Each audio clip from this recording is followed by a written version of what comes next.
할렐루야. 오늘은 12월 17일 주일입니다. 오늘 우리에게 주신 하나님 말씀은 욥기 38장 41절 말씀입니다.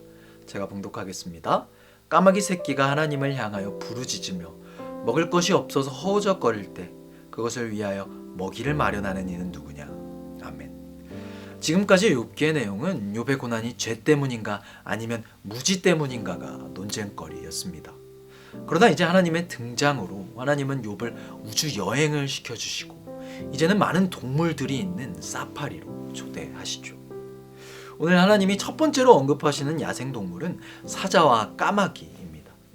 하나님께서 사자와 까마귀를 언급하신 이유는 인간의 영역 밖에서도 동물들은 잘 산다고 말씀하고 있는 것이죠.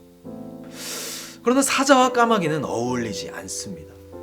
그럼 하나님께서는 왜 이 까마귀를 언급하셨을까요? 그 이유는 까마귀가 시체를 먹기 때문입니다. 까마귀는 시체를 먹기에 부정한 동물이기도 했지만 하나님께서 여기서 말씀하시는 것은 사자에게 먹이를 주시고 또 그 시체로 까마귀까지 먹이시는 분이 하나님이심을 말하고 계시는 것이죠. 그리고 나오는 동물은 삼염소와 암사슴, 들소와 들나귀입니다. 그냥 가축이라면 이들은 인간의 영역 안에 있겠지만 이들은 빈들에서 혹은 야생에서 서식하는 동물들입니다. 이들은 사람이 살지 않는 공간에 살며 그 새끼들은 불과 몇 달이 채 되지도 않아 어미의 곁을 떠나 독립적으로 살아갑니다. 즉 그들에게 인간의 손길은 필요가 없는 것이죠. 다음으로 나오는 동물은 타조와 말입니다. 여기서 타조는 지혜 없는 동물로 그려집니다.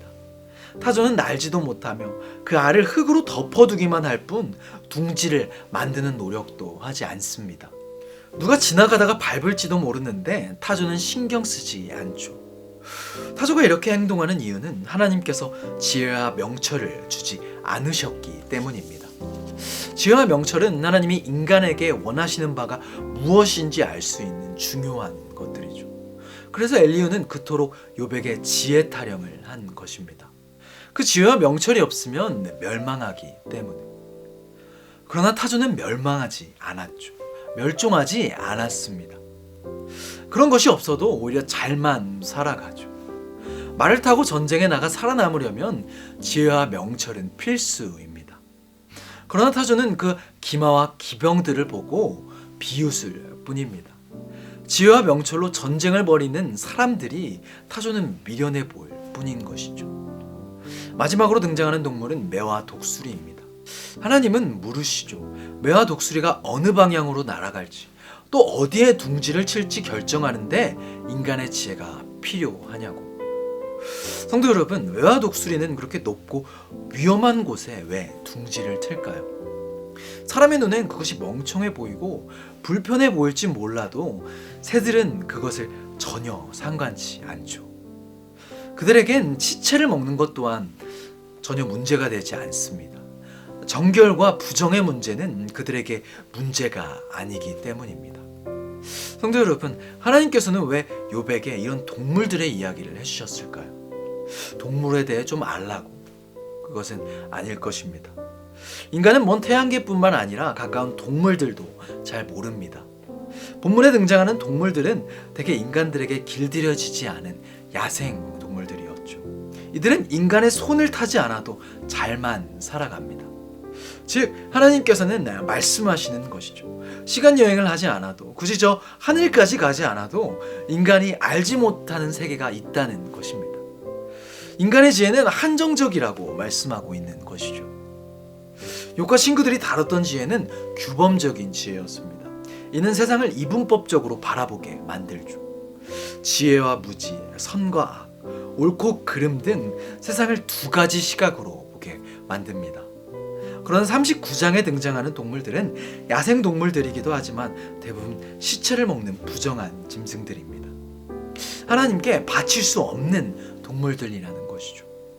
성도 여러분, 하나님께 바칠 수 없다고 이 동물들이 나쁜 동물들일까요? 그것은 아닐 것입니다. 하나님께서 빨리 이 고난의 문제를 해명하기 위해 답을 듣고 싶어하는 욥에게 이런 동물에 대해 말씀하신 이유는 그의 인간 중심적인 사고를 타파하기 위함입니다. 만물의 영장임을 자부하는 인간이 과연 만물의 척도일까요? 아닐 것입니다. 만물의 척도는 하나님이십니다. 그 누구도 하나님 외에 어떤 절대적인 기준을 만들 수 없죠. 하나님께서는 동물들을 통해 자기 상황만을 토대로 모든 것을 판단하는 욥의 시각이 얼마나 제한적인지를 깨닫게 하시는 것입니다. 성도 여러분, 우리도 마찬가지입니다. 우리는 누구나 자신만의 기준과 척도를 가지고 있죠. 왜냐하면 각자가 살아온 인생이 다르고 각자가 생각하는 생각이 다르기 때문입니다. 하지만 이렇게 각자의 기준을 가지고 있는 우리가 하기 쉬운 실수는 나 중심적으로 생각하기 쉽다는 것입니다. 나의 상황을 토대로 모든 것을 판단하고 때로는 의심까지 한다는 것이죠. 오늘 하나님께서 욥에게 하시는 말씀은 너의 생각대로 하지 말라는 것입니다. 너의 관점이 아니라 나의 관점으로 생각해 달라는 것이죠. 하나님의 관점으로 세상을 바라보라는 것입니다. 성도 여러분, 하나님께서 욥을 사랑하지 않으셔서 그에게 고난을 주시는 것일까요? 아닐 것입니다. 우리를 살리기 위해 그 하나뿐인 독생자까지 내어주신 하나님께서는 욥도 사랑하시고 우리도 사랑하시죠. 그런 하나님의 관점으로 우리의 인생을 보면 우리에게 찾아오는 그 고통과 고난은 절대 하나님이 우리를 사랑하지 않으셔서가 아닙니다. 그럼에도 하나님이 우리에게 고통과 고난을 주시는 이유는 무언가 가르치시겠다는 것이죠. 하나님이 원하시는 대로 우리를 가르치시고 키우시겠다는 것입니다. 바라기는 나의 관점으로 세상을, 하나님을 바라보지 않는 저와 성도님들이 되시길 바랍니다. 나 중심적인 사고가 아닌 나를 사랑하셔서 그 하나뿐인 예수님까지 내어주신 그 하나님을 신뢰함으로 모든 고통과 고난의 시기를 견뎌내는, 그리고 종국에는 하나님의 깨달음을 얻게 되는 저와 모든 성도님들이 되시길 바랍니다. 기도하겠습니다. 하늘에 계신 우리 아버지여, 이름이 거룩히 여김을 받으시오며 나라가 임하시오며 뜻이 하늘에서 이루어진 것 같이 땅에서도 이루어지이다. 오늘 우리에게 일용할 양식을 주시옵고 우리가 우리에게 죄 지은 자를 사하여 준 것 같이 우리 죄를 사하여 주시옵고 우리를 시험에 들게 하지 마시옵고 다만 악에서 구하시옵소서. 나라와 권세와 영광이 아버지께 영원히 있사옵나이다. 아멘.